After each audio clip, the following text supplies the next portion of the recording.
Creo que Eric, está, ahora sí. no, ahora sí.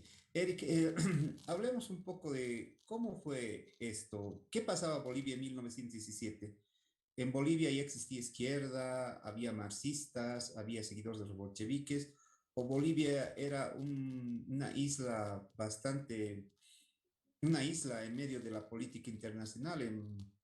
Ya en Chile ya existía el Partido Socialista, eh, estaba teníamos un movimiento socialista y anarquista muy fuerte en Argentina, al igual que en Brasil y en Uruguay. ¿Qué pasaba en Bolivia? ¿Quién nos gobernaba? ¿Cómo trataba el gobierno de ese entonces este tema de la izquierda, la llegada de la noticia de la revolución bolchevique? ¿Cómo fue? Bien, me parece un buen punto para partir, identificar, recordar qué pasaba en Bolivia ese año y cómo era en general Bolivia ese año. En 1917, Bolivia estaba gobernada por el Partido Liberal, un partido que tomó el poder al final de la llamada Guerra Federal o Guerra Civil, que enfrentó al norte y al sur, como se conocía en aquella época. Y el Partido Liberal tenía un programa de reformas, de modernización del país, que hasta cierto punto lo cumplió. En, en esa época, sin embargo, Bolivia todavía era un país muy atrasado, más que una isla, diríamos un país muy atrasado, tanto económicamente como intelectualmente. Tú bien lo has dicho, en la región, en Sudamérica o en Latinoamérica, los países que estaban más abiertos a las ideas, a los acontecimientos mundiales y por consiguiente a las tendencias políticas de la izquierda, de renovación, etcétera, eran Argentina, el Uruguay, México, Brasil y quizás Chile, ¿no? Después, la mayor parte de los otros países, entre los que naturalmente estaba Bolivia, se mantenía muy al margen de estos acontecimientos. En 1917, precisamente en el marco de los gobiernos liberales, eh, gobernaba el país Ismael Montes en su segundo mandato y ese mismo año hubo elecciones para elegir presidente y congresales. Ganó naturalmente el Partido Liberal, que tenía una gran maquinaria electoral para la época y en los contextos de la época. Se acusaba de fraude ya en aquella época también. Y accedió al poder un abogado de bancos, Sucre, que era José Gutiérrez Guerra, lo había impuesto Ismael Montes, juró al cargo el 6 de agosto de 1917. Los grandes, digamos, temas políticos que agitaban la agenda, la coyuntura de aquella época en Bolivia, tenían que ver con un hecho que nunca se esclareció del todo, que fue el asesinato de José Manuel Pando, que aconteció en junio de 1917. José Manuel Pando, sabemos, era el gran caudillo liberal, el gran líder de la Guerra Federal, que fue el primer presidente de este periodo, pero que para entonces sí había mantenido sus distancias y estaba francamente comprometido con el Partido Republicano, que se fundó hacia 1910, si mal no recuerdo, y que era una decisión del Partido Liberal. Entonces hubo un crimen de corte, no sabemos si era un accidente, si fue político, un juicio muy sonado. Pando falleció de retorno de sus haciendas en Uribay a La Paz, acá en el Chenco, en el Alto, y ese fue un gran tema que concitó la opinión de aquella época. Y otro tema que también generó una gran polémica en 1917 en Bolivia tenía que ver con la participación de Bolivia en la Primera Guerra Mundial. No nos olvidemos que aquel año todavía se desarrollaba la Primera Guerra Mundial, en la cual Bolivia inicialmente fue neutral, un país neutral frente al conflicto, pero para entonces ya la estrella ascendente del imperialismo norteamericano era imparable. Y naturalmente que esto iba a traducirse inicialmente en la influencia que iba a ejercer Estados Unidos sobre la política exterior de los países de Latinoamérica. En los primeros meses de 1917, o sea, marzo y abril, Estados Unidos ingresa a la guerra, sobre todo por la campaña de Alemania, la campaña submarina que empezó a torpedear barcos, incluso comerciales. Pues Estados Unidos entra a la guerra y de la mano de Estados Unidos Bolivia le va a declarar la guerra también a las potencias de los imperios centrales, como se llamaba en aquella época, Alemania, Hungría.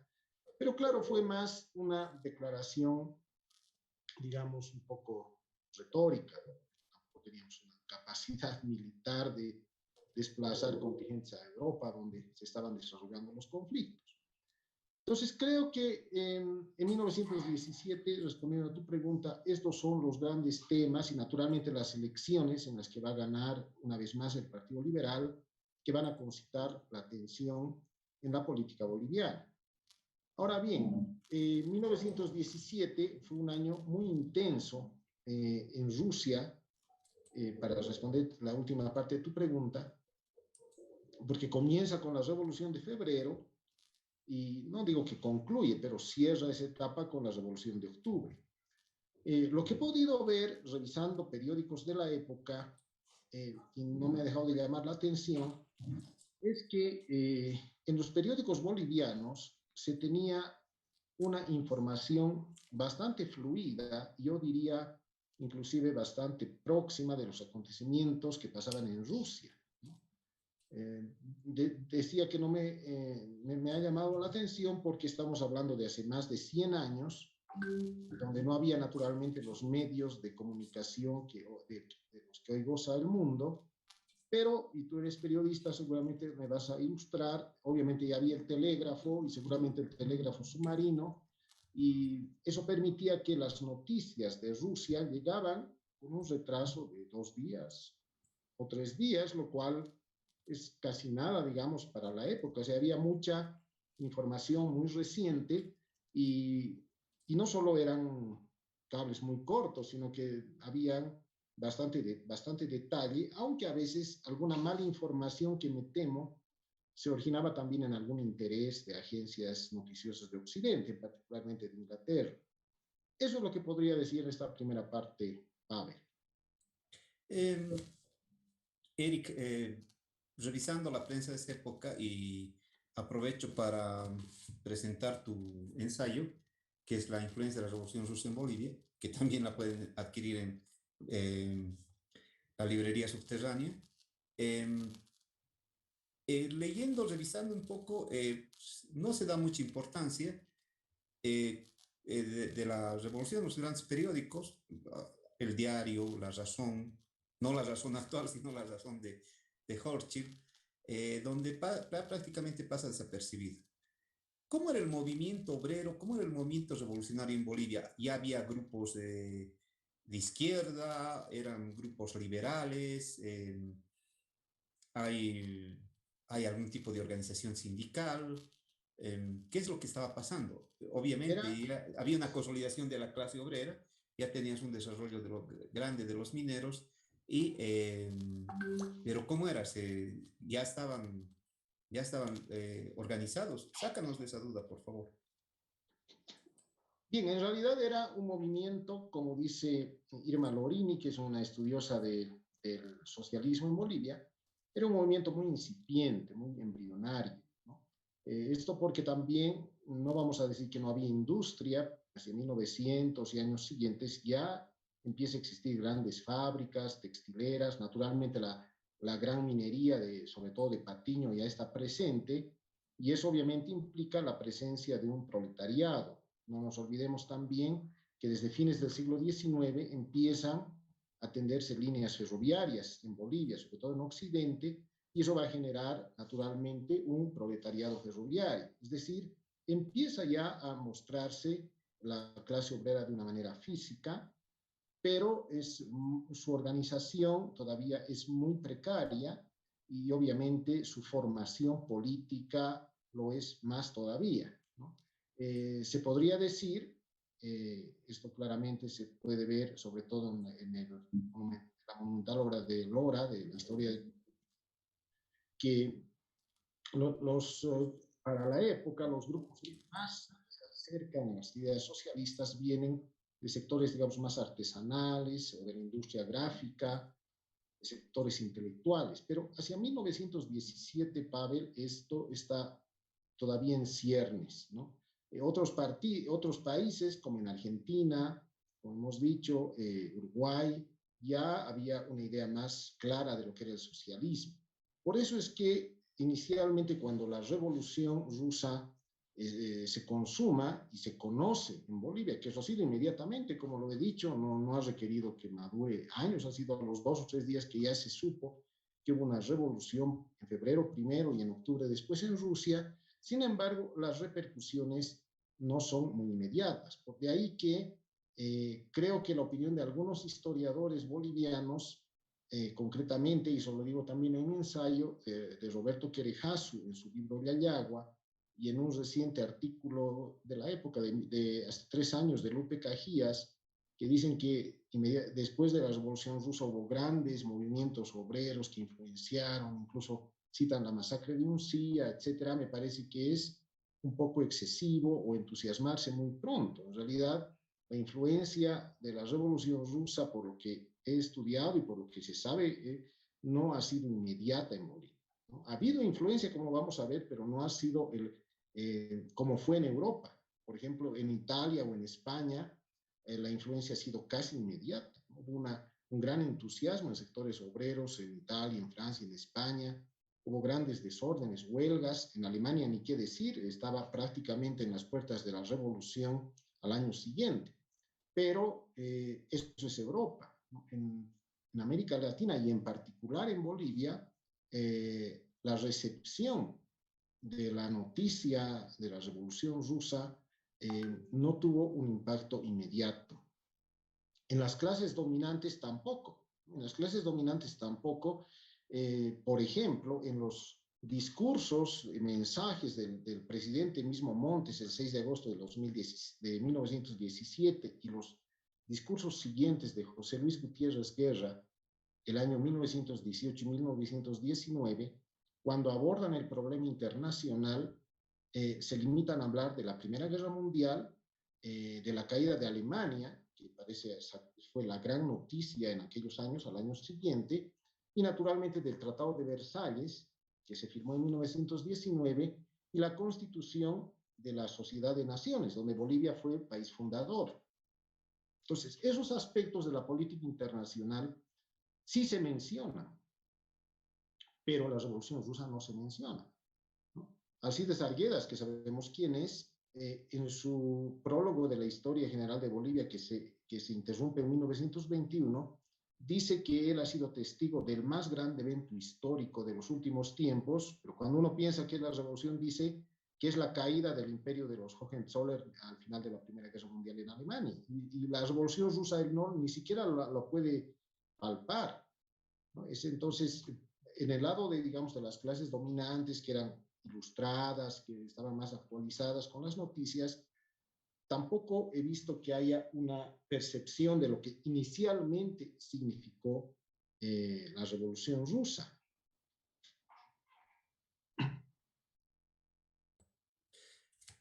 En Bolivia, al aparecer parte de la izquierda marxista a partir de la década del 20, que es 1920, si la memoria no me falla, Eric, aparece un hombre que es uno de los primeros en hablar de la revolución rusa en Bolivia. Hablamos de Tristán Marov. A ver, ¿cómo empieza a propagarse la idea? Y a partir, muchos historiadores creen que Tristán Marov es el primer socialista boliviano, porque empieza a manejar los términos de socialismo, empieza a dar a conocer a Vladimir Ilich Ulyanov, Lenin. No habla mucho de Trotsky, pero sí habla de Marx, de Engels. Cuéntanos cómo es eso y cómo se empieza a difundir el socialismo leninista, marxista-leninista ahí en Bolivia en la década de los 20. Bueno, sin duda alguna, Tristan Maroff ha desempeñado un gran papel en la izquierda boliviana, pero en un sentido doble, ¿no? Y ya veremos por qué.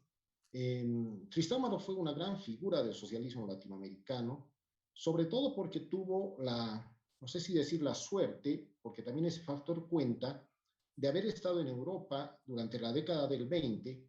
Él fue en realidad un militante del Partido Republicano y participó en el golpe de Bautista Saavedra en 1920 y fue, por decirlo de un modo, premiado con no sé si una embajada o un puesto diplomático en Bruselas, en Bélgica.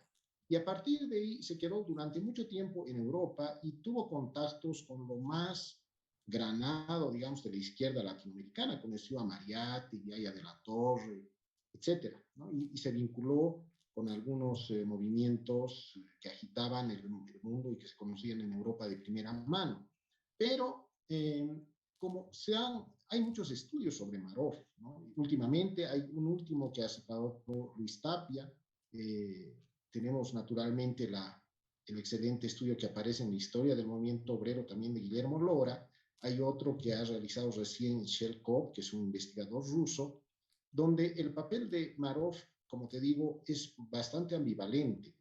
Primero porque Maroff, si bien hasta donde sabemos, parece ser el primer intelectual boliviano que acoge favorablemente la Revolución Rusa, esto así aparece en La Ilustre Ciudad y en La Justicia del Inca un poco más tarde, que son ambas producciones de los años 20, como bien tú has dicho, y que jugará también un papel en las posiciones de resistencia y derrota a la Guerra del Chaco, en la fundación del Partido Obrero Revolucionario el año 34 en Córdoba. Sin embargo, después su trayectoria fue para abajo, ¿no? Y además, no solamente porque decayó su estrella, sino porque empezó a degenerarse políticamente, ¿no? Terminó trabajando con un gobierno oligárquico contrarrevolucionario, como fue el de Mamertus Yoladoitia. Creo que en su vejez apoyó a Pereda o a Barrientos, cosas bastante deplorables e inaceptables para alguien que tuvo un inicial punto revolucionario. Maroff, pero juega un papel tampoco se puede desconocer o suprimir, ¿no? Y en lo que estamos hablando, la Revolución Rusa, sin duda alguna, él es uno de los bolivianos que parece tener mayor contacto, aunque nunca fue a Rusia, con las ideas y las consecuencias de la revolución y lo que sucedía en Rusia en los años 20. Por el lado con esto termino esta parte, por el lado de los sectores más bien conservadores, es otro intelectual chuquisaqueño, Ignacio Prudencio Bustillos, que no tiene mucho que ver con el marxismo, aunque algunos autores le dicen que fuera el iniciador del marxismo en Bolivia, eso ya creo que se ha descartado, pero lo que es cierto que él también estuvo en misión diplomática en Europa, en Bélgica, precisamente a fines de la segunda década del siglo XX. Ignacio Prudencio Bustillo era un joven abogado, y de hecho murió muy joven, y escribió un libro, entre otros libros, que creo titula Ensayos sobre Filosofía Jurídica, porque era profesor de esta materia en la Universidad de Sucre, donde hace un elogioso comentario a Lenin y a la Revolución Rusa. Estoy hablando del año 1919-1920. Eso, sin duda alguna, más allá por las razones que hayan sido, claramente Ignacio Prudencio Bustillo no era un marxista, pero claramente también una persona con mucha apertura mental y seguramente su estadía en Europa también ha coadyuvado eso, también emite opiniones favorables, ¿no? Estamos hablando de un tiempo muy temprano como es el inicio de los años 20.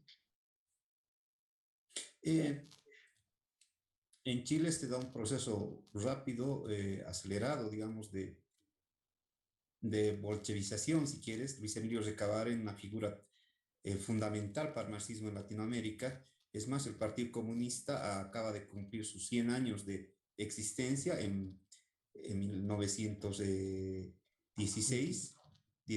No era Partido Comunista, era el Partido Socialista de Chile, el primer partido socialista, y después se convierte en Partido Comunista en la década de los 20 por impulso de Luis Emilio Recabarren. ¿Quién toma la iniciativa de difundir ya de manera masiva? Habíamos dicho que Maroff se reclama marxista-leninista, si quieres, si se puede definir así. Bustillos hace una gran publicidad de la Revolución Rusa y de Lenin, pero ninguno de los dos se plantea empezar a construir una organización en base con la ola de la Revolución Rusa, de la Revolución del 17. Y otro punto más, Eric. Una de las primeras tareas que toman Lenin y Trotsky, todo el Comité Central del Partido Bolchevique, es fundar la Tercera Internacional como una forma de expandir la Revolución Rusa, y que no era la Revolución Rusa, era la Revolución Proletaria a nivel mundial. La Tercera Internacional, por ende, trata de impulsar la creación de un partido revolucionario en Bolivia, o únicamente eso tiene que esperar a mucho después, hasta la década de los 30? Bueno, la Tercera Internacional, como bien lo has dicho, fundada en marzo de 1919, con el gran empuje revolucionario que significó la conquista del poder en Rusia 2 años antes, tenía como uno de sus propósitos expandir la revolución, porque para el marxismo un tema es muy claro: la revolución o es mundial o no se va a consolidar. Ese es un debate que apareció después en la Rusia soviética en los años 20. Conocemos la posición de Stalin del socialismo en un solo país, pero ese es otro tema. Volviendo a la Tercera Internacional, el trabajo inicial de la Tercera Internacional, o de la Comintern, como se conoce también, estuvo dirigida a Europa, y dentro de Europa a Alemania. Se pensaba que la revolución en Alemania era cuestión de tiempo. Se esperaban por horas que estalle la revolución en Alemania en aquella época. Pero también hubo un trabajo interesante en los pueblos del este. No hay que olvidar el Congreso de Bakú, que se celebra en 1920, donde precisamente asiste John Reed, que tú has mencionado al inicio de esta charla, y a su retorno ha de fallecer porque se contagia de tifus, etc. En realidad, la Tercera Internacional prestará atención a América Latina un poco más tarde, a partir de 1928, que es cuando se celebra el sexto Congreso de la Tercera Internacional Comunista. Digo un poco más tarde porque, si bien no son muchos años de diferencia, en realidad la época de oro de la Comintern estuvo en los primeros 4 congresos, ¿no? Del año 19, 20, 21 y 22. Es decir, cuando Lenin todavía estaba con vida y participaba activamente en los debates, en los congresos. Y a la muerte de Lenin, la Tercera Internacional empieza a extraviar su rumbo, y terminará totalmente en manos de Stalin, que además Stalin, por razones hasta teóricas, no le interesaba mucho el internacional. Prácticamente no concurrió a ninguno de sus congresos, ni siquiera cuando estaba en el poder. Despreciaba a la Tercera Internacional y terminó disolviéndola el año 43 como parte de los acuerdos que tuvo Stalin con las potencias occidentales en medio de la Segunda Guerra, básicamente con Inglaterra y Estados Unidos. Volviendo a la Tercera Internacional y América Latina, es el año 1928, en el marco del sexto Congreso, decía, de la Comintern, que se va a dirigir los ojos a América Latina. Va a haber un informe que va a ser preparado por un suizo, que era Jacques Humbert Droz, si no recuerdo mal el nombre, que va a preparar un informe sobre América Latina, que va a tener mucho peso sobre la izquierda en esta región, donde la va a caracterizar como un país semicolonial. No hay una caracterización como un país atrás, sino como semicolonia. Y claramente es una visión europea muy alejada de lo que realmente somos. Habla, por ejemplo, de tribus indígenas en Venezuela, en Perú, en Bolivia, etcétera, con esas palabras, ¿no? Y pensaba que la revolución iba a ser fundamentalmente agraria. Esa es la visión de la Tercera Internacional para el año 28. La Tercera Internacional, sin duda, coadyuvó a la creación de muchos partidos comunistas en la región, pero en Bolivia nunca hubo frutos reales. Se habla de un partido comunista clandestino, precisamente, que actuó entre 1928 y 1932, es decir, hasta el inicio de la Guerra del Chaco, que después se fue disolviendo, pero que nunca fue un partido de masas ni nada por el estilo. Y bueno, las ideas iban llegando por otros medios, no necesariamente por los enviados de la Tercera Internacional que estuvieron en Bolivia. Los relata, eso lo digo también en el ensayo, el primer ministro de Trabajo, que fue pirista, Waldo Álvarez. En sus memorias, él dice que le visitaron 2 agentes de la Internacional Comunista para fundar un partido comunista en Bolivia a principios de los años 30.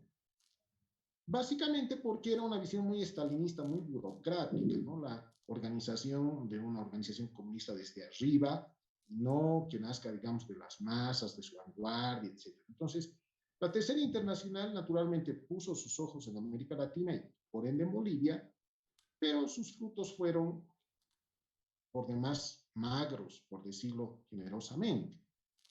En realidad, el movimiento obrero y el movimiento universitario que también cuenta. No nos olvidemos que el año 28 se realiza el primer congreso de la FU, donde van a participar importantes jóvenes de la época que van a jugar un rol fundamental en la política de las siguientes décadas. José Antonio Arce, Ricardo Anaya, Félix Seguino, José Aguirre, etcétera, ¿no?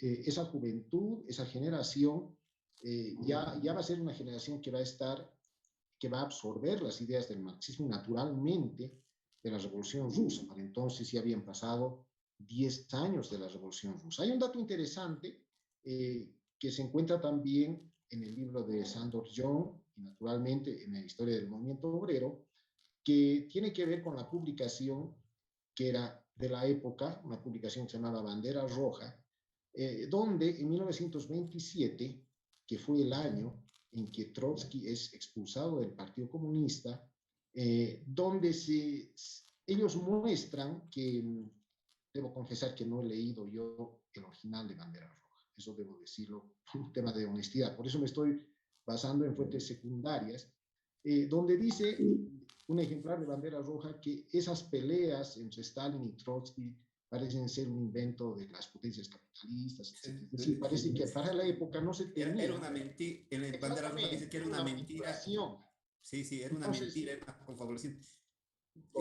Y parte de eso lo refleja en un, no sé si es La Razón o El Diario, donde dice que declara uno de ellos y dice que es mentira, que es una mala información para, para bajar la moral al movimiento obrero. Exactamente, ¿no? Así es.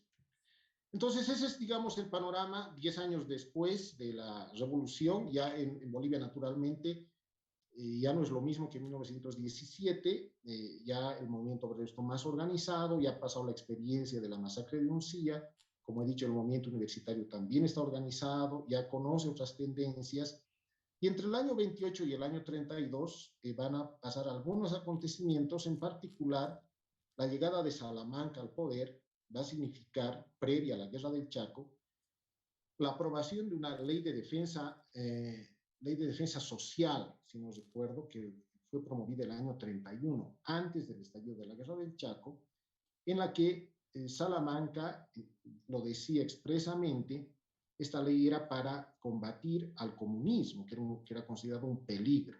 Ya para entonces se puede ver que el comunismo o el bolchevismo o el bolcheviquismo, como decían incluso algunos decretos de la época, eran considerados un peligro. En la misma línea, después de la Guerra del Chaco, tanto Germán Busch como David Toro, a pesar de que son considerados, entre comillas, socialistas, eso es muy debatible, no lo vamos a debatir ahora, pues sería hablar de otra cosa, pero también aprobaron sendos decretos de combate al comunismo y al anarquismo. Y claramente, para esa época, casi ya 20 años después de la revolución, pues las cosas estaban claras y naturalmente que el comunismo, la revolución rusa, el bolchevismo eran vistos como un peligro, ¿no? Es en ese marco que también aparece el año 31, a principios de la década del 30, un libro de un cura, Nicolás Fernández Naranjo, que lo debemos conocer muchos o lo debemos recordar porque tiene unos libros sobre literatura, sobre gramática, ¿no? Es un libro sobre la Revolución Rusa que en realidad es un anatema, ¿no? Es un conjunto de maldiciones, porque considera que es una revolución impía, que va a destruir la familia, la religión, aunque bien documentada, eso hay que reconocer, tiene muy buena información, incluso cita ciertas revistas de la ex Unión Soviética de la época, etcétera, pero que es uno de los primeros libros, digamos, que se ocupan de la Revolución Rusa, escritos por un autor boliviano, pero en este caso de una derecha ultraconservadora, además con un fuerte tinte religioso, ¿no? Hasta ahí, digamos, para un poco hablar hasta principios de los años 30. Naturalmente lo que viene ya tiene que ver con la Guerra del Chaco. Eric, pero durante este tiempo recuerdo muy bien hay el texto de Stefanoni sobre el inicio de la izquierda en Bolivia. Habla de que tampoco pega mucho la fundación de un partido comunista o de la alineación con la Unión Soviética por la creciente y masiva influencia de la FOL, la Federación Obrera Local, que era de tendencia anarcosindicalista y tenía mucha fuerza en los gremios que esas veces eran muy fuertes, como los zapateros, los tarabarteros, albañiles, las vendedoras de mercado, porque Bolivia, ubiquemos un poco históricamente, su desarrollo, digamos, aparte de las minas, donde el discurso anarquista no tuvo mucha pegada, industrialmente, digamos, las grandes fábricas todavía recién comenzaban a desarrollarse. Entonces, posteriormente será en la década del 40 donde empiezan a tener otra visión. Eh, Sí, eso ¿Los es anarquistas totalmente cierto. rescatan algo de la Revolución Rusa? Bueno, primero que es totalmente cierto lo que acabas de mencionar. No lo he dicho, pero creo que está bien que has direccionado el debate por esa parte. Evidentemente, el anarquismo tuvo una fuerte influencia y mucha presencia en Bolivia en las primeras décadas del siglo XX, incluso hasta la Guerra del Chaco o un poco más. Y es verdad también que en los años 20 y 30 había dos centrales, grandes centrales obreras, que eran la FOT, Federación Obrera del Trabajo, que tenía una inclinación, digamos, marxista, y la FOL, que era la Federación Obrera Local, que tenía una inclinación francamente anarquista. Eh, por razones obvias, el anarquismo nunca se ha sentido muy identificado con la Revolución Rusa. No olvidemos que por razones ideológicas de larga data, habría que remontarse a Bakunin, ellos piensan que es un comunismo autoritario, para utilizar su terminología, en tanto que ellos se autoproclaman como libertarios. Entonces, ese debate ha estado presente en Bolivia, pero como bien lo has dicho, ese anarquismo era fundamentalmente anarcosindicalista, estaba muy emparentado con los sectores que has mencionado, sectores gremiales, digamos, precapitalistas, ¿no? Gremios de carpinteros, de albañiles, etcétera, donde la FOL, el anarquismo, tenía una fuerte influencia en Bolivia y que no se sentían del todo herederos de la Revolución Rusa, ¿no? Eso está por demás decir. Pero ellos de alguna manera también difunden la idea de la Revolución Rusa. No te olvides que muchos anarquistas, especialmente argentinos, viajaron a Rusia, obviamente volvieron a partir del 23-24 decepcionados, y muchos de ellos llegaron a Bolivia para hablar de lo que tú decías, ¿no? Del socialismo autoritario, y no lo decían teóricamente, sino que ellos habían vivido por lo menos unos 3 a 4 años la experiencia soviética y la posterior degeneración burocrática que empezó con Stalin a partir del 24, ¿no? Ciertamente, ¿no? Ahora, hablando un poco, ya que estamos hablando de la Revolución Rusa, que también es parte del conversatorio, bueno, el papel de los anarquistas en la Revolución Rusa fue también un poco, no digo discutible, sino hubo de todo. Evidentemente, la revolución misma fue un momento de gran empuje de todas las tendencias de izquierdas revolucionarias, donde los anarquistas también contaban, pero había un problema. Uno de los máximos apóstoles rusos del anarquismo, que todavía estaba vivo, era Piotr Kropotkin, que sin embargo, él apoyó a Rusia en la Primera Guerra Mundial. Y sabemos bien que sobre todo para el leninismo, donde también estaba Trotsky, Rosa Luxemburgo, etcétera, esa posición era absolutamente inaceptable. Plejánov también cayó en eso, que era el padre del marxismo ruso, y ya de anciano se sumó a un nacionalismo bastante extraño de corte eslavo.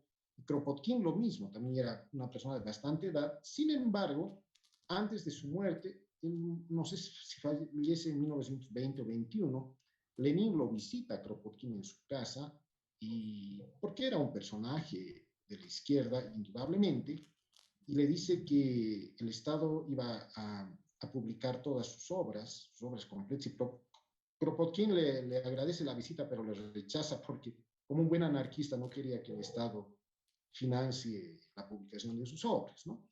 Y por otro lado, no hay que olvidar que en el marco de la guerra civil que se desata en la Rusia ya soviética, que eso fue tempranamente, ya desde fines del año 18, los anarquistas van a jugar un papel equidistante, sobre todo en Ucrania, con la guerrilla de Néstor Magno. Es decir, ellos no van a estar ni con los rojos, que son los bolcheviques, ni con los blancos, que es la contrarrevolución pura, ¿no? Se habla incluso de una columna a veces negra o verde, que va a ser de los anarquistas ucranianos dirigidos por Magno, de tal manera que los anarquistas siempre han tenido sus reparos frente a la revolución, sobre todo por razones políticas, porque pensaban que la presencia del partido, etcétera, etcétera, eran signos de autoritarismo que ellos no podían aceptar. Magno es perseguido, se tiene mucha contradicción sobre el papel de Magno durante la guerra civil. Como tú dices, algunos lo consideran enemigo, otros lo consideran amigo dentro de los bolcheviques. Y hay un corte fundamental también con los anarquistas, como es, hace poco se cumplía los 100 años del levantamiento del Kronstadt, del crucero Kronstadt, que para muchos era la élite revolucionaria militar dentro de la Revolución Rusa, que está compuesta en su mayoría por cuadros, no estoy hablando militantes, cuadros anarquistas y también cuadros marxistas. ¿Este crees que sea el fin de la ruptura de los anarquistas con el régimen bolchevique? Probablemente, creo que tú lo has dicho y simplemente yo añadiría que evidentemente después del asalto a la fortaleza de Kronstadt en marzo de 1921, 100 años como lo has señalado, algunos anarquistas, más que rusos, extranjeros, fundamentalmente americanos, como Alexander Berkman o Emma Goldman, deciden abandonar Rusia, ¿no? Y dicen, nosotros no hemos luchado por esto, les parece que era un exceso de autoritarismo, retornan a Estados Unidos y se alejan ya de la revolución. Muchos pensando que iba a degenerar en una dictadura, en una burocracia, con razón, sin razón, pero evidentemente esta seguidilla de eventos a muchos anarquistas no les gustó y, como dices, terminaron rompiendo. Que yo sepa, más adelante ya no hay una presencia importante del anarquismo en la Rusia soviética, que ya es, la podemos llamar de ese modo. Un pendiente en la historia boliviana, en la historia de la izquierda boliviana, es ver cómo en la Argentina, en el Brasil, en el Uruguay, muchos anarquistas, tanto autóctonos como migrantes, partieron a la Rusia a tratar de contribuir a la revolución triunfante, a la revolución roja triunfante. En Bolivia no tenemos datos exactamente si hubo militantes anarquistas que Exactamente. partieron a la Rusia. En realidad Pavel, por lo menos en los 10 primeros años de la Revolución Rusa, al parecer ningún boliviano, por lo menos ningún boliviano politizado, ha pisado Rusia. No, no hay esos datos. Claro, hay que ponerse también en el contexto hace más de 100 años, y eso es importante hablarlo también, aunque puntualmente. La primera vez que Bolivia cierra una relación diplomática con la Rusia zarista, en este caso, data de 1898. Cuando el gobierno de Severo Fernández Alonso, prácticamente en sus postrimerías, que era un gobierno conservador, envía un embajador a San Petersburgo que va a ser recibido por el zar Nicolás II. Pues Bolivia tenía formalmente relaciones diplomáticas con la Rusia zarista y estas van a ser interrumpidas en 1918, claramente por efecto de la Revolución Rusa. Lamentablemente, Pavel, son tareas pendientes para los investigadores, para quienes trabajamos sobre este tema que es tan apasionante. Tampoco he podido encontrar documentación sobre esa ruptura en la Cancillería, ¿no? Es una limitación, lo reconozco también, pero es un hecho que en 1918 rompemos relaciones y eso tiene que ver con la revolución, pero también no hay que darle muchas vueltas al asunto. Básicamente estábamos siguiendo dictados de Estados Unidos y eso tiene que ver con política internacional, la Primera Guerra Mundial, su finalización, etcétera. Y no se reabren las relaciones hasta 1945, que también tiene que ver con política internacional, porque en el año 45 la Unión Soviética estaba de muy buena amistad con las potencias occidentales al término de la Segunda Guerra Mundial. Ahora, ¿de qué personajes bolivianos han visitado la Unión Soviética en los inicios de la Revolución Rusa? No digo necesariamente el año 17, pero en los años 20, que yo sepa ninguno. Y por lo menos las grandes figuras, como Tristan Marov, nunca pudo pisar Rusia. Le denegaron el visado porque desconfiaban por sus acercamientos que tuvo con posiciones cercanas a la Cuarta Internacional, lo mismo que a otros miembros fundadores del POR y que después fundaron el PCOB, como Alipio Valencia o Eduardo Arce Lureiro, no fueron a Rusia. Y el mismo José Antonio Arce, que era el más conspicuo propagandista de Stalin, que incluso le escribió una oda a Stalin en los años 40, la ex Unión Soviética le denegó la visa el año 47 cuando quería viajar a Moscú. Y estoy hablando de los personajes más connotados. Entonces, lo más probable es que ningún boliviano, por lo menos de renombre en las filas de la izquierda o del movimiento obrero intelectual, haya pisado Rusia o la Unión Soviética hasta, quién sabe, los años 30. ¿No? Eric, pero bueno, un paréntesis, José Antonio Arce no pisó Rusia precisamente por su tesis del socialismo en Bolivia, Perú y Chile.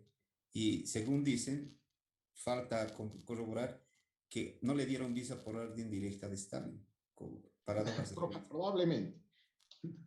Exactamente, ¿no? Esa es su famosa tesis que has dicho de la CROP, que era la Confederación de Repúblicas Obreras del Pacífico. El Pacífico, sí. Exacto. Que eso le costó y por eso también se lo excluye en 1950 cuando se funde el Partido Comunista de Bolivia. Eric, pero volvamos a donde estábamos. Estamos en la época de los 30, de los 40. Algo que se conoce es que iniciada el conflicto del Chaco con el Paraguay, antes tenemos que hablar del movimiento Tupac Katari, que era un movimiento... Tupac Amaru, que era un movimiento que se decía de socialista, pero más tenía unas prácticas medio fascistas y trataba de reivindicar un poco los escritos de Bautista Saavedra, pero mucha gente lo considera también un partido de izquierda, ¿no? Sí, evidentemente creo que, retomando un poco el hilo de los acontecimientos, como bien dices, la guerra del Chaco significó de una manera indirecta que el socialismo boliviano se codee, tenga roce internacional, porque hasta esa época era muy ensimismado, muy adentro de las fronteras bolivianas. En la guerra del Chaco, un puñado de jóvenes de izquierda, universitarios, obreros, proclama el derrotismo, que era la derrota no la derrota, sino la guerra a la guerra, como se había propagandizado en aquella época, probablemente inspirados en la posición que adoptó Lenin y los más intransigentes marxistas en 1914, que igual eran un puñado. En el seno de la Segunda Internacional los vieron como aves raras que se oponían a la guerra. Entonces, en la guerra del Chaco aconteció lo mismo. Y ahí hay que citar, naturalmente, a José Aguirre Gainsbourg, a Ricardo Anaya, a José Antonio Arce, a Waldo Álvarez, ¿no? Hay una excelente descripción literaria de lo que significó el movimiento antibelicista en un escrito autobiográfico de Porfirio Díaz Machicao que se llama La Bestia Emocional. El hecho es de que la mayor parte de estos derrotistas fueron encarcelados, algunos que hacían propaganda en el frente fueron ejecutados, como Béjar, y algunos salieron al exilio, ya sea porque lograron un salvoconducto o porque escaparon. Y en el exilio, un escrito autobiográfico, en Chile, en Argentina, en Perú, se codearon con otras, no con otras, sino con las tendencias que agitaban el movimiento socialista internacional. Concretamente, como sabemos, José Aguirre Gainsbourg militó en el Partido Comunista Chileno, conoció ya la escisión del movimiento comunista internacional entre lo que llamamos el stalinismo y el trotskismo. En aquella época era más propio hablar de la oposición de izquierda para referirse a la tendencia trotskista o cuarta internacionalista, ¿no? Y fue este roce internacional que marcó en medio del exilio y todavía en medio de la guerra que el movimiento comunista boliviano nazca escindido. Porque en 1934, como sabemos, se funda el Partido Obrero Revolucionario con una inclinación hacia la Cuarta Internacional, y en los años siguientes, después de la Guerra del Chaco, José Antonio Arce, Ricardo Anaya y otros dirigentes, no son los únicos, van a animar la formación primero del Frente de Izquierdas boliviano, y después del Partido de Izquierda Revolucionario, el famoso PIR, que va a tener una franca orientación pro-estalinista, ¿no? Entonces, evidentemente eso está ligado a, creo yo, hasta a la guerra del Chaco. Fue una consecuencia un tanto indirecta, como hemos mencionado. Aquí hay que hacer un corte muy importante, Eric. Si bien es cierto que por orden del presidente Salamanca, anarquistas y socialistas que ya había incluido a una gente que vino a hacer trabajo, como lo testimonian los archivos de la Tercera Internacional, hacer trabajo chilenos y argentinos, son obligados a enlistarse y los mandan a cuerpo a trinchera en la guerra del Chaco.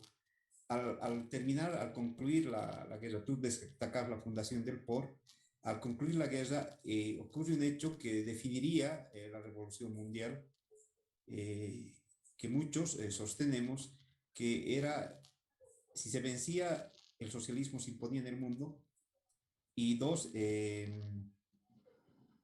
que se comprobaba la teoría de que la revolución no era mundial o no era revolución. Es la Guerra Civil Española. Hay testimonios que asistieron bolivianos y se enrolaron en las diferentes agrupaciones que lucharon en la Guerra Civil Española. ¿Cuántos bolivianos participaron en la Guerra Civil Española? Mira, está documentado que se han enrolado 20 bolivianos en las brigadas internacionales, ¿no? Incluso hay fichas de cada uno de ellos. El más conocido es Ricardo Valle Closa, y hay otros que no habría que ver uno por uno de quiénes se tratan. Entonces, ellos fueron a luchar a España en las brigadas internacionales contra el fascismo, y como bien has dicho, este evento que aconteció prácticamente terminada la guerra del Chaco, el año 36 estalla la guerra civil española y va a concitar la atención de todo el mundo, porque en realidad ahí se define, creo yo, es un tema distinto, estoy de acuerdo, pero al final de cuentas es una consecuencia también de la Revolución Rusa, ¿no? Que dividió las aguas en un momento dado entre el comunismo o el capitalismo. Y eso ya se juega en España. Bolivia, algunos bolivianos participaron en las brigadas internacionales, como bien lo has dicho.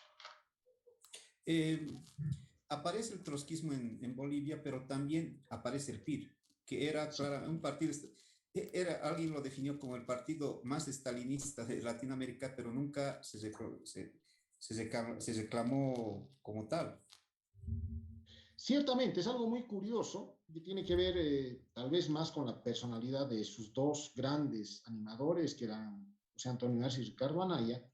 El PIR era un partido que en sus estatutos se declaraba marxista, se declara marxista-leninista, ¿no?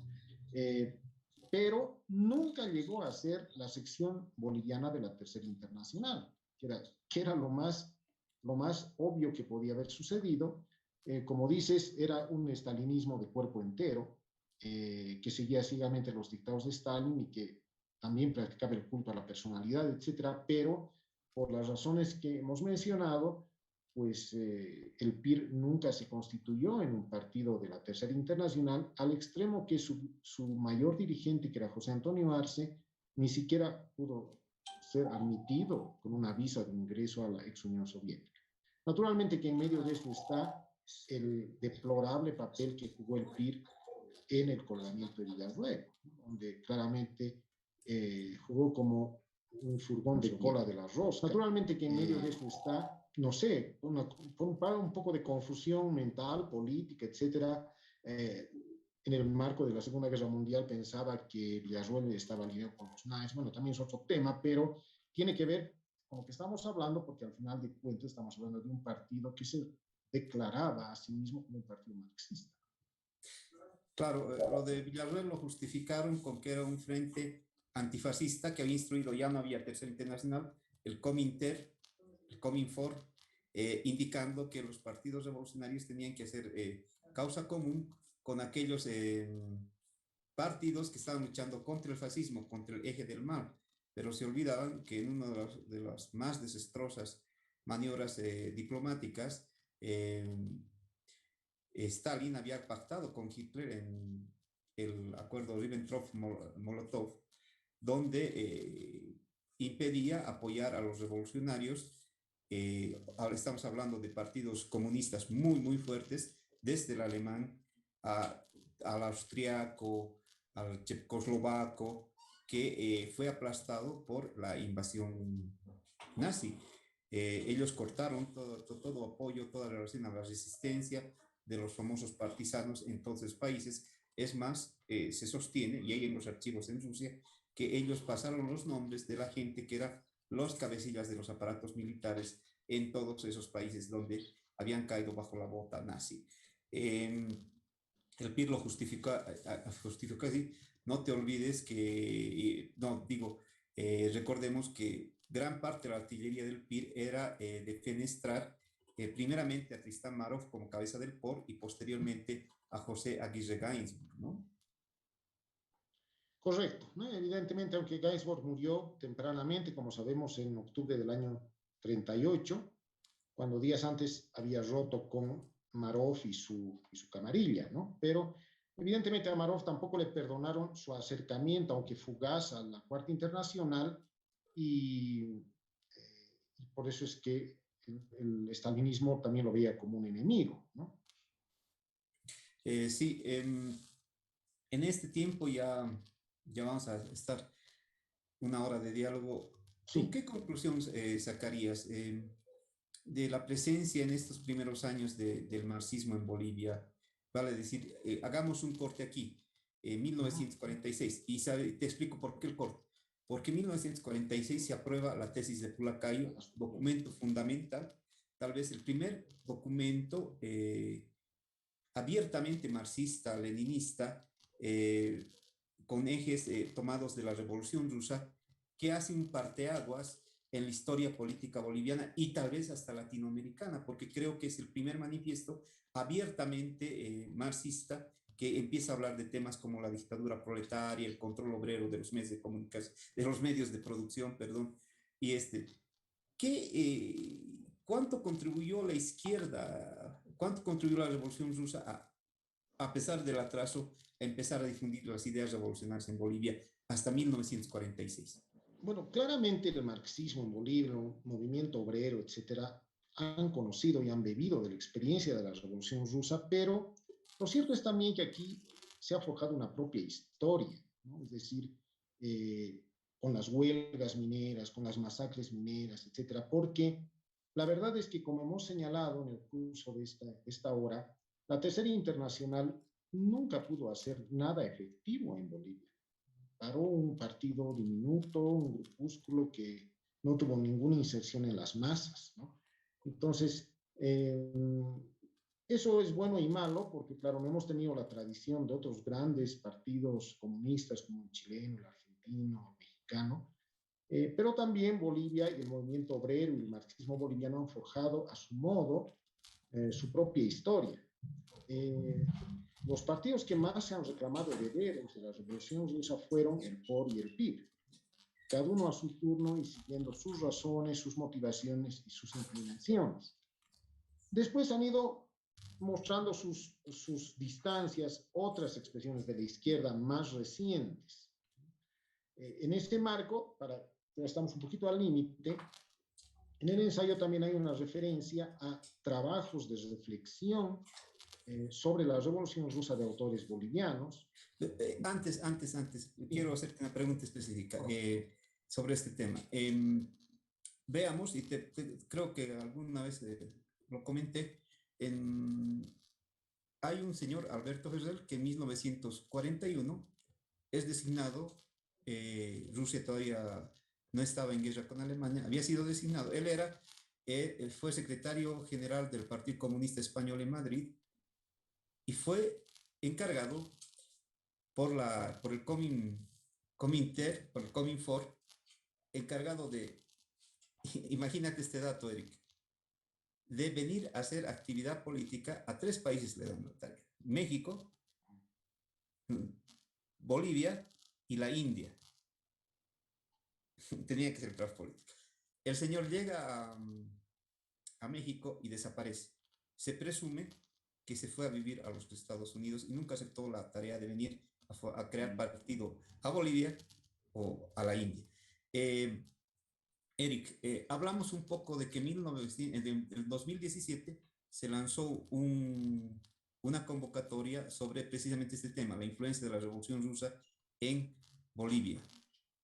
Ensa, cuéntanos cuáles fueron los detalles, por qué no se llegó a Bueno, consolidar me esto. parece que haya habido es un acto fallido, porque evidentemente la vicepresidencia de Bolivia, esa vez era presidente Álvaro García, saca una convocatoria donde decía que se realicen ensayos de reflexión histórica, política sobre el fenómeno de la Revolución Rusa, mejor si era en referencia a nuestro país, y que decía que estaban auspiciados por la Embajada de Rusia, cosa que honestamente nunca se llegó a aclarar. Yo creo eh, algo raro ha pasado porque en realidad la Rusia de Putin no se siente heredera de la Revolución Rusa. Entonces, discutiblemente la embajada iba a promover un acto de celebración. Cuando aconteció el 7 de noviembre de 2017, el centenario de la Revolución Rusa, el gobierno ruso decidió no festejarlo. No se declaró feriado, no hubo ningún acto oficial. Obviamente, militantes de la vieja guardia del Partido Comunista de la Unión Soviética salieron a las calles, es otra cosa, pero el gobierno ruso no hizo ningún acto oficial. Entonces, aquí creo que pasó algo un poco extraño y al final eso se disipó y nadie dio explicaciones, ¿no? Ese es el hecho. Sí, García Linera pero publicó un libro al respecto, ¿no? Sí, ha publicado un libro que es un ensayo también corto que titula ¿Qué es una revolución? De la Revolución Rusa de 1917 a la Revolución de nuestros tiempos. Publicó el año 2017. Para mi gusto no es el mejor de los ensayos de un escritor boliviano sobre la Revolución Rusa. Honestamente, hay tres que le preceden de distintas tendencias dentro del marxismo, ¿no? Una de las mejores producciones es el de René Zabaleta Mercado, que titula El poder dual, escrito el año 1984. Es realmente una obra maestra. Los expertos en René Zabaleta, que yo no lo soy, muchos dicen que es la mejor de sus obras. Es un análisis teórico del problema de la dualidad de poderes desde la perspectiva de Lenin y Trotsky, con un absoluto equilibrio académico, sin adjetivaciones, ni dejando sentir sus tendencias. Esa es una obra, no sé si decir una obra maestra, quizás podríamos exagerar, pero realmente es una obra que creo toda persona que trabaje y se interese por la Revolución Rusa y por las relaciones con Bolivia tiene que leer. El otro es un libro de Marcos Domich, que sabemos quién es, el ex secretario general del Partido Comunista Boliviano, que en 1987 publicó un libro que se llama La Insurrección de Octubre, para conmemorar los 70 años de la Revolución Rusa. Es un libro que tiene muy buena información histórica, sobre todo en la primera parte, pero que cuando toca evaluar el papel de Trotsky, pues al autor le traicionan sus antipatías frente a Trotsky y empieza Su a gen decir estalinista. totalmente, ¿no? Totalmente. ¿No? Pero bueno, es una publicación y hay que mencionarla y yo la menciono. Naturalmente está el libro de Guillermo Lora que titula ¿Qué es el trotskismo, Bolivia y la revolución permanente?, que tiene una excelente referencia a partir de 1917 a los 10 años siguientes, hasta el momento en que Trotsky es expulsado del PQS y primero, digamos, confinado a Kazajstán, a Alma-Ata. Tiene una excelente bibliografía, etc. Y después está el libro de García Linera, que tal vez habría que analizar otro momento. Yo tengo mis serias discrepancias. Por ejemplo, bibliográficamente no he visto que cita ninguno de los clásicos de la Revolución Rusa, que son John Reed, el mismo León Trotsky y Víctor Serge, que son, digamos, las tres grandes obras iniciales de la época. Y se basa mucho en un Richard Pipes o Pipes, que es un escritor americano de los años 90, miembro del Partido Republicano y asesor de Ronald Reagan. Wow. Se dice socialista o marxista, no debería recurrir a esa fuente, siendo que hay muchas producciones sobre la Revolución Rusa. Si no quieres de autores marxistas, pues recurrimos a Edward Hallett Carr, con su monumental Historia de la Rusia Soviética, etcétera. Pero yo prefiero no abrir el libro de Pipes, no sé, no voy a encontrar nada nuevo, además una visión totalmente del imperio, para decirlo con su terminología. Pero ya el tiempo no nos da para hacer un análisis más profundo, tal vez en otra ocasión podría darse, ¿no? La última del remate. John Reed, en sus 10 días que estremecieron el mundo, te hace sentir, ¿tú crees que es la mejor obra, el mejor cuento, la mejor crónica sobre la Revolución Rusa? ¿O tienes algún otro libro que llegue a, Sí. a esa magnitud? Honestamente, de lo que he leído es la mejor, porque más allá de la crónica, como tú has dicho, es una obra maestra de crónica periodística, está el periodista comprometido. ¿No? No es el periodista imparcial que está informando, que está mandando sus despachos, sino es el militante. John Reed era un militante de la International Workers of the World, la famosa IBB norteamericana, que era un grupo radicalizado, sindicalista, y que terminó después escindiendo el Partido Socialista para someterse a las 21 condiciones que había formulado la Comintern, precisamente. Creo que yo me quedaría con John Reed. No he leído el libro de Sujánov, que es un libro que supongo que hay en español, pero nunca lo he visto, que es una obra escrita por un menchevique de la misma época, de 1917, que sin embargo es un referente también en la historiografía de la Revolución Rusa. Pero prescindiendo este libro que no lo conozco, bueno, el libro de Trotsky es una obra maestra de historiografía, eso lo reconocen todos, incluso los que no son marxistas, ¿no? Sin duda alguna, pero por la pasión, el compromiso, el vértigo en el relato, sin duda John Reed, creo, y los 10 días que conmovieron al mundo, yo me quedaría con este texto. Y Erika, al agradecerte esta hora de hablar de un tema tan apasionante, podrían, bueno, estamos algunas veces horas de horas hablando sobre este tema y las muchas aristas que tuvieron en Bolivia a nivel también mundial. Un apunte, y esto se lo digo a Raúl Prada. El partido bolchevique hasta 1927 tenía muchas tendencias, se permitía la democracia interna, se permitía la libertad de tendencia, y por eso mismo, cuando en un error, el mismo Trotsky lo reconoce en 1918, impiden las elecciones a la Duma, el debate interno continúa dentro de los bolcheviques, es más, se permite que alguna gente ingrese porque ellos creían que la democracia interna era lo más importante.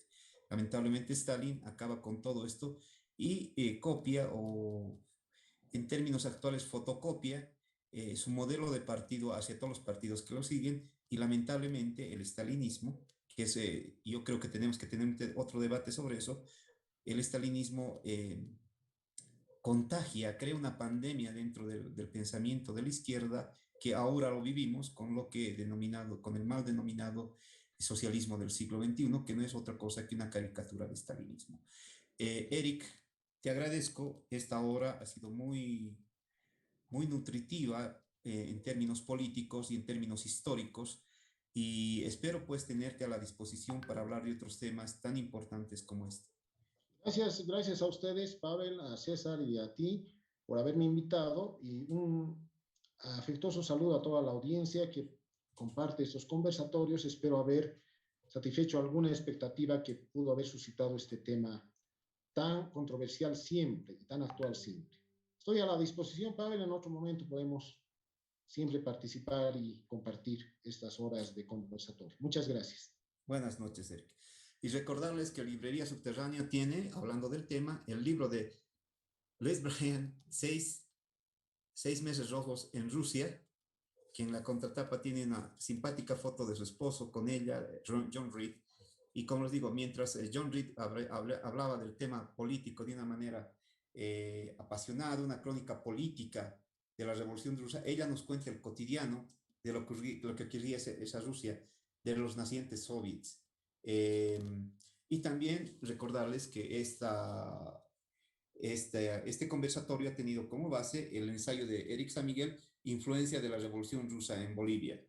Les esperamos, no solo tenemos este libro sobre la Revolución Rusa en la librería, también está el texto sobre los trotskistas en la Unión Soviética, que es un tema muy interesante que les hará entender un poco qué es los cambios que se dan al interior del Partido Comunista con la muerte de Lenin y el exilio de Trotsky. Buenas noches, agradecer nuevamente en la producción a César Uzcamaita, y en la realización a Mateo Alarcón. Mil disculpas, tuvimos un pequeño corte en el Facebook, pero sistemas de Internet que no escapan a la capacidad nuestra, no sabemos por qué nos ocurre cada semana esto. Trataremos de solucionarlo y gracias nuevamente. Ha sido un gusto. Les habló Pavel Alarcón y les espero el próximo sábado a las 18 con otro tema interesante y de actualidad. Gracias. Buenas noches.